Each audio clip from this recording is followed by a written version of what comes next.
ಎಲ್ರಿಗೂ ನಮಸ್ಕಾರ ಸ್ನೇಹಿತರೆ.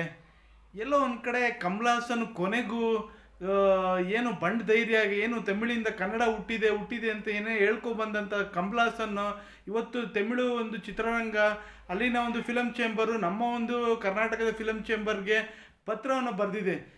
ದೀರ್ಘಾಯುಗವಾಗಿ ಈ ಚಿತ್ರವನ್ನು ಬಿಡುಗಡೆ ಮಾಡಿ ತಂಗ್ ಲೈಫನ್ನು ಕರ್ನಾಟಕದಲ್ಲಿ ವಿರೋಧ ಬೇಡ, ನಮ್ಮ ನಿಮ್ಮ ಸ್ನೇಹ ಇರಲಿ, ಇಲ್ಲಿನ ನಿರ್ಮಾಪಕರು ನಿರ್ದೇಶಕರು ಎಲ್ಲರೂ ಅಲ್ಲೂ ಕೆಲಸ ಮಾಡ್ತಾರೆ, ಇಲ್ಲಿನ ನಿರ್ಮಾಪಕರು ನಿರ್ದೇಶಕರು ಇಲ್ಲಿ ಕರ್ನಾಟಕದಲ್ಲಿ ಕೆಲಸ ಮಾಡ್ತಾರೆ, ಈ ಥರ ಸ್ನೇಹ ಬಂದ ಅಂತ ಕೇಳ್ಕೊಂಬಂದಿದ್ದಾರೆ.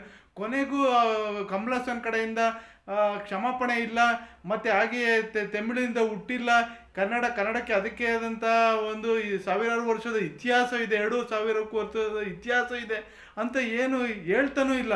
ಇಂಥ ಬಂಡ ಧೈರ್ಯ ಇರುವಂಥ ಕಮಲ್ ಹಾಸನ್ ಚಿತ್ರ ತಮಿಳಿಗರೇ ನಿನ್ನೆ ಮೊನ್ನೆ ರಿಪೋರ್ಟ್, ಇವತ್ತು ಬಂದಂಥ ರಿಪೋರ್ಟಲ್ಲಿ ಈ ಚಿತ್ರ ಚೆನ್ನಾಗಿಲ್ಲ, ಸಾಧಾರಣವಾಗಿದೆ, ಸುಮಾರಾಗಿದೆ ಅಂತ ಬಂದಿದೆ. ಇವತ್ತು ಕರ್ನಾಟಕದಲ್ಲಿ ಹುಚ್ಚ ಅಭಿಮಾನಿಗಳು ಇದ್ದಾರೆ ಕಮಲ್ ಹಾಸನ್ಗೆ. ಎಂತೆಂಥ ಹುಚ್ಚ ಅಭಿಮಾನಿಗಳು ಹಾಲನ್ನ ಅಭಿಷೇಕ ಮಾಡಿ, ಈ ಮೆರವಣಿಗೆ ಮಾಡಿ, ಟಮಟೆ ಡೋಲು ಇದು ಮಾಡಿ ಫುಲ್ಲು ಅವರ ಒಂದು ಭಾವಚಿತ್ರಕ್ಕೆ ಈಗ ಏನು ಮೆಜೆಸ್ಟಿಕ್ ಏರಿಯಾಗಳಲ್ಲಿ ಮೆರವಣಿಗೆಯನ್ನು ಮಾಡಿ ಅಷ್ಟು ವಿಜೃಂಭಣೆಯಿಂದ ಥಿಯೇಟ್ರಲ್ಲಿ ರಿಲೀಸ್ ಆಗ್ತಿತ್ತು ತಂಗ್ ಲೈಫು.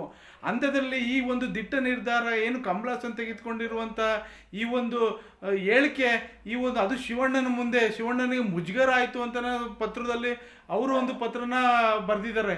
ಎಲ್ಲ ಒಂದು ಕಡೆ ಈ ಥರ ಪತ್ರ ಬರ್ಕೊಂಡು ಈ ಕಾಲಯಾನ ಮಾಡ್ತಿದ್ದಾರೆ, ಡೋಲಾಯನ ಮಾಡ್ತಿದ್ದಾರೆ, ಮತ್ತು ಹೈಕೋರ್ಟ್ಗೂ ಅರ್ಜಿ ಹಾಕ್ಕೊಂಡು ಅಲ್ಲೂ ಸಹ ಚೀಮಾರಿ ಆಗಿದೆ.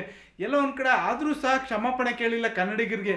ಇಂಥ ಬಂಡ ಧೈರ್ಯ ತಮಿಳು ಹಾಸನ್ಗೆ ಯಾವುದೇ ಕಾರಣಕ್ಕೂ ಕರ್ನಾಟಕದಲ್ಲಿ ಕಾಲಿಡಕ್ಕೆ ಬಿಡಬೇಡ್ದು. ಲಕ್ಷಾಂತರ ಏನು ಇಡೀ ರಾಜ್ಯದ 600 ಕೋಟಿ ಜನತೆ ಅವನಿಗೆ ಕ್ಷಮಿಸ್ಬೇಡ್ದು, ಯಾವುದೇ ಕಾರಣಕ್ಕೂ ಅವನ ಚಿತ್ರಗಳು ಬೆಂಬಲಿಸ್ಬೇಡ್ದು.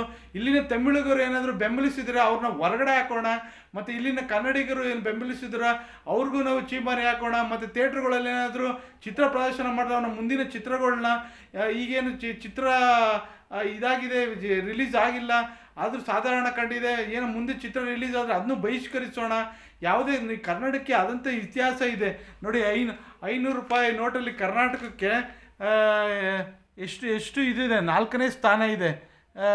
ತಮಿಳಿಗೆ 13ನೇ ಸ್ಥಾನ ನೋಡಿ. 200 ರೂಪಾಯಿ ನೋಟಲ್ಲಿ ನೋಡಿ ಕನ್ನಡಕ್ಕೆ ಎಷ್ಟು ಸ್ಥಾನ ಇದೆ, 4ನೇ ಸ್ಥಾನ. ತಮಿಳಿಗೆ 13ನೇ ಸ್ಥಾನ. ಇಂತ 10 ರೂಪಾಯಿ ನೋಟಲ್ಲಿ ನೋಡಿ ಕನ್ನಡಕ್ಕೆ ಎಷ್ಟು ಸ್ಥಾನ, 4ನೇ ಸ್ಥಾನ.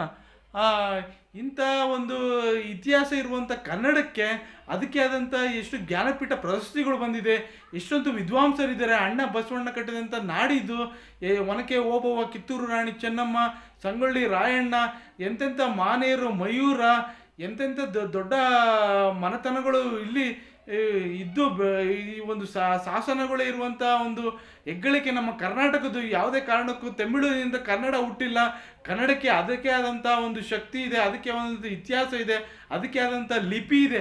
ಯಾವುದನ್ನು ತಿಳುವಳಿಕೆ ಇಲ್ದಿರುವಂಥ ಇಂಥ ಒಬ್ಬ ನಟ ಆಗೋಕ್ಕೆ ನಾಲಾಯಕು, ಇವನು ಕನ್ನಡ ದ್ರೋಹಿ, ಇವನ್ನ ಯಾವುದೇ ರಾಜ್ಯಗಳು ಸಹ ಬಹಿಷ್ಕರಿಸಬೇಕು. ಎಲ್ಲ ರಾಜ್ಯಗಳು ಇವನ ಚಿತ್ರಗಳನ್ನ ನೋಡಬೇಡ್ದು. ಆ ರಾಜ್ಯಗಳಲ್ಲಿ ಈ ಥರ ಬೆಂಕಿ ಹೆಚ್ಚು ಕೆಲಸವನ್ನು ಈ ಕಮಲ್ ಹಾಸನ್, ಈ ತಮಿಳು ಹಾಸನ್ ಮಾಡ್ತಾನೆ ಅನ್ನೋದು ನಾವೆಲ್ಲೋ ಒಂದು ಕಡೆ ಕನ್ನಡ ಪರ ಯುವಕರುಗಳು ಮತ್ತು ಕನ್ನಡ ಪರ ಹೋರಾಟಗಾರರು, ಮತ್ತು ಹಾಗೆ ವಾಟಾಳ್ ನಾಗರಾಜ್ ಅವರು ಕೊಟ್ಟಿರುವಂಥ ಕರೆ ಆಗಲಿ, ಮತ್ತು ನಾರಾಯಣಸ್ವಾಮಿ ರಕ್ಷಣಾ ವೇದಿಕೆಯವರು ನಾರಾಯಣಸ್ವಾಮಿ ಕೊಟ್ಟಿರುವಂಥ ಕರೆ ಆಗಲಿ, ಯಾವುದೇ ಕಾರಣಕ್ಕೂ ಕಮಲ್ ಹಾಸನ್ನ ರಾಜ್ಯಕ್ಕೆ ಬರುವಂತೆ ಮಾಡಬಾರ್ದು, ಬಹಿಷ್ಕರಿಸ್ಕೊಳ್ಳೋಣ. ಯಾವುದೇ ಒಂದು ಥಿಯೇಟ್ರುಗಳು ಚಿತ್ರ ಪ್ರದರ್ಶನ ಮಾಡೋದು ಬೇಡ. ಮತ್ತು ಇಂಥ ಕಮಲ್ ಹಾಸನ್ ಯಾವುದೇ ಎಷ್ಟೇ ಪತ್ರ ಬರಲಿ, ಮೊದಲು ಕ್ಷಮಾಪಣೆ ಕೇಳಿ ರಾಜ್ಯದ ಜನತೆ ಮುಂದೆ ತಪ್ಪಾಗಿದೆ, ಶಿವಣ್ಣನ ಮುಂದೆ ಕ್ಷಮಾಪಣೆ ಕೇಳಲಿ. ಶಿವಣ್ಣನಿಗೂ ಸಹ ಇದರಿಂದ ನೋವಾಗಿದೆ ಮತ್ತು ಮುಜುಗರ ಆಗಿದೆ. ಕುಟುಂಬನ ಹೊಗಳುವಂಥ ಸಂದರ್ಭದಲ್ಲಿ ಕನ್ನಡವನ್ನು ಎಷ್ಟು ಕಸವಾಗಿ ಟೀಕೆ ಮಾಡಿದ್ದಾನೆ. ಇಂಥ ಭ್ರಷ್ಟ ಒಂದು ದ್ರೋಹಿ, ಕನ್ನಡ ವಿರೋಧಿ ಇಂಥ ಒಬ್ಬ ತಮಿಳು ಹಾಸನ್ನ ಹೊರ ರಾಜ್ಯಕ್ಕೆ ಅಟ್ಟೋಣ. ಯಾವುದೇ ಕಾರಣಕ್ಕೂ ನಮ್ಮ ಒಂದು ಚಿತ್ರರಂಗ ಮತ್ತು ವಾಣಿಜ್ಯ ಮಂಡಳಿ ಯಾವುದಕ್ಕೂ ಆಸ್ಪದ ಕೊಡಬೇಡ್ದು, ಮುಲಾಜೆ ಇಲ್ಲ. ಇವನು ಕ್ಷಮಾಪಣೆ ಕೇಳುವವರೆಗೂ ರಾಜ್ಯದಿಂದ ಇವನಿಗೆ ಧಿಕ್ಕಾರ. ಇವನ ಚಿತ್ರಗಳು ಪ್ರದರ್ಶನ ಇಲ್ಲ. ನಮ್ಮ ಒಂದು ಕನ್ನಡಕ್ಕೆ ಅದಕ್ಕೆ ಆದಂಥ ಇದೆ. ಎಷ್ಟೆಷ್ಟು ಘಟನೆಗಳು ನಡೆದೋಗಿದೆ. ಇಂದಿನ ಬ್ಯಾಂಕ್ಗಳಲ್ಲಿ ಒಂದು ಘಟನೆಗಳು, ಮತ್ತು ಹಾಗೆಯೇ ವಿಂಗ್ ಕಮಾಂಡರ್ ಮಾಡಿದ ಅಲ್ಲೇ ಯುವಕನ ಮೇಲೆ, ಮತ್ತು ಎಷ್ಟೆಷ್ಟು ದಿನಕ್ಕೆ ಒಂದೊಂದು ಆಗ್ತಿದೆ. ಆಟೋದವ್ರಿಗೆ ಚಪ್ಪಲಿ ಶಾಸ್ತ್ರ ಮಾಡಿದ ಹಿಂದಿ ವಾಲೆ, ಎಷ್ಟೆಷ್ಟು ಕನ್ನಡದ ಮೇಲೆ ಆಗ್ತಿದೆ, ಅನ್ಯಾಯಗಳಾಗ್ತಿದೆ. ಇದೆಲ್ಲ ಕ್ಷಮಾಪಣೆನೇ ಇದಿಲ್ಲ. ಇದಕ್ಕೊಂದು ಕಾನೂನು ತರಬೇಕು ರಾಜ್ಯ ಸರ್ಕಾರ. ಕಾನೂನು ತಂದು ಇದಕ್ಕೆ ಆದಂಥ ಒಂದು ಕಾನೂನು ಈ ಏನು ಒಂದು ಇಡೀ ಒಂದು ವ್ಯವಸ್ಥೆಯಲ್ಲಿ ಬದಲಾವಣೆ ಆಗಿರುವಂಥ ಅನ್ಯ ಭಾಷಿಕರು ಒಂದು ನಮ್ಮ ಒಂದು ರಾಜ್ಯಕ್ಕೆ ಬಂದು ಇವತ್ತು ವಲಸಿಗರ ಒಂದು ಕಾಯ್ದೆಯನ್ನು ತಂದು ಇವತ್ತು ಅವ್ರಿಗೆ ಬುದ್ಧಿ ಕಲಿಸ್ಬೇಕು. ದಿನಕ್ಕೆ ಇವರು ಚಪ್ಪಲಿ ಹೊಡಿದು ಕ್ಷಮಾಪಣೆ ಕೇಳೋದು, ಬ್ಯಾಂಕ್ಗಳಲ್ಲಿ ಅವಹೇಳನಕಾರಿಯಾಗಿ ಮಾತಾಡೋದು, ಇನ್ನು ಕನ್ನಡ ಮಾತಾಡಲ್ಲ ಅನ್ನೋದು, ನೆಕ್ಸ್ಟ್ ದಿನಕ್ಕೆ ಕ್ಷಮಾಪಣೆ ಕೇಳೋದು, ಮತ್ತು ವಿಂಗ್ ಕಮಾಂಡರ್ ವಿಡಿಯೋ ಮಾಡೋದು, ಅಪ್ಲೋಡ್ ಮಾಡೋದು, ಒಬ್ಬ ಫೀಸಾ ಹಚ್ಚುವ ಬಾಯಿ ಮೇಲೆ ಹಲ್ಲೆ ಮಾಡೋದು, ಮತ್ತು ನೆಕ್ಸ್ಟ್ ಕ್ಷಮಾಪಣೆ ಕೇಳೋದು ರಾಜ್ಯದ ಜನತೆ. ಇದು ಒಂಥರ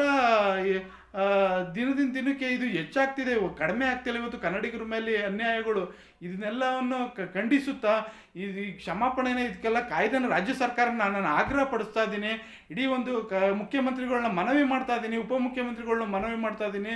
ಈ ಒಂದು ಕಮಲ್ ಹಾಸನ್ ಕ್ಷಮಾಪಣೆ ಕೇಳಲೇಬೇಕು. ಮತ್ತು ಹಾಗೆಯೇ ಈ ಒಂದು ವ್ಯವಸ್ಥೆಯಲ್ಲಿ ಕನ್ನಡಿಗರಿಗೆ ನ್ಯಾಯ ಸಿಗಲೇಬೇಕು. ಕನ್ನಡಾಂಬೆಗೆ ರಕ್ಷಣೆ ಬೇಕು. ವಲಸಿಗರ ಕಾಯ್ದೆ ತಂದು ಕನ್ನಡಿಗರ ರಕ್ಷಣೆ ಮಾಡಿ ಮುಂದಕ್ಕಿಂತ ಕ್ಷಮಾಪಣೆ ಬೇಡ. ನಮ್ಮ ಒಂದು ವ್ಯವಸ್ಥೆನ ಬದಲಾಯಿಸೋಣ, ಕನ್ನಡಿಗರಿಗೆ ಒಂದು ಸೂಕ್ತ ಸ್ಥಾನಮಾನ ಸಿಗೋಣ ಅಂತೇಳಿ ನಾನು ಈ ಒಂದು ವಿಡಿಯೋನ ಮುಗಿಸ್ತಿದ್ದೀನಿ. ಎಲ್ರಿಗೂ ಒಳ್ಳೆಯದಾಗಲಿ. ಜೈ ಹಿಂದ್, ಜೈ ಕರ್ನಾಟಕ, ಮತ್ತು ಒಂದೇ ಮಾತರಂ.